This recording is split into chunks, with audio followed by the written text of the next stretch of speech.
લોકસભા ચૂંટણીને હવે ગણતરીના દિવસો બાકી છે ત્યારે ચૂંટણી પહેલા જ કોંગ્રેસને વધુ એક ઝટકો મળી શકે છે। દાદરા નગર હવેલીથી કોંગ્રેસને ઝટકો મળી શકે છે।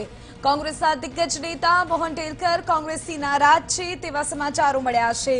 નારાજગીના કારણે ડેલકર લોકસભામાં અપક્ષ ઉમેદવાર તરીકે ચૂંટણી લડી શકે છે અને આ જ મામલે મોહન ડેલકરે પોતાના સમર્થકોની બેઠક બોલાવી છે। સેલવાસના ખાનગી ફાર્મ હાઉસમાં હાલ આ બેઠક ચાલી રહી છે અને આ બેઠકમાં મોહન ડેલકર અપક્ષ ઉમેદવારી અંગે અંતિમ નિર્ણય લે તેવી શક્યતા છે અને એક બે દિવસમાં પોતાનો નિર્ણય તેઓ જાહેર પણ કરી શકે છે। કોંગ્રેસ હાલ તો ડેલકરને બનાવવાના પ્રયત્ન કરી રહી છે।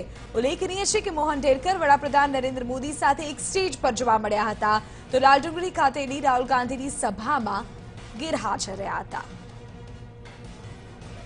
વધુ જાણકારી આપી રહ્યા છે મારા સંવાદદાતા દીપેન પડિયાર। દીપેન, અત્યારે શું જાણકારી આ સમગ્ર કેસને લઈને અત્યારે સામે આવી રહી છે?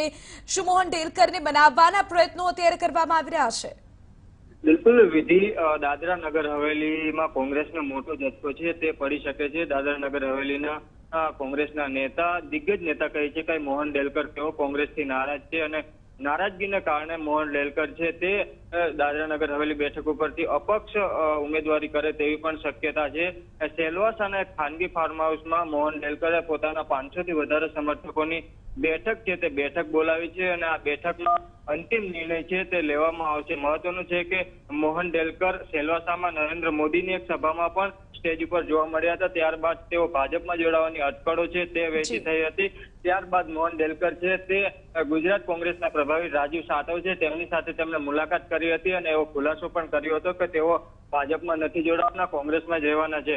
ત્યારબાદ તાજેતરમાં જ લાલડુંગરી ખાતે જ્યારે રાહુલ ગાંધીની સભા યોજાઈ હતી તે સભામાં પણ મોહન ડેલકરની સૂચક ગેરહાજરી જોવા મળી હતી અને તેને લઈને અનેક અટકળો ચાલી રહી હતી। ત્યારે હવે મોહન ડેલકર છે તે અપક્ષ ઉમેદવારી કરે લોકસભાની ચૂંટણીમાં તેવી પૂરેપૂરી શક્યતાઓ છે। આગામી 1 કે 2 દિવસમાં તેઓ પત્રકાર પરિષદ યોજી અને પોતાનો નિર્ણય છે તે જાહેર કરી શકે છે।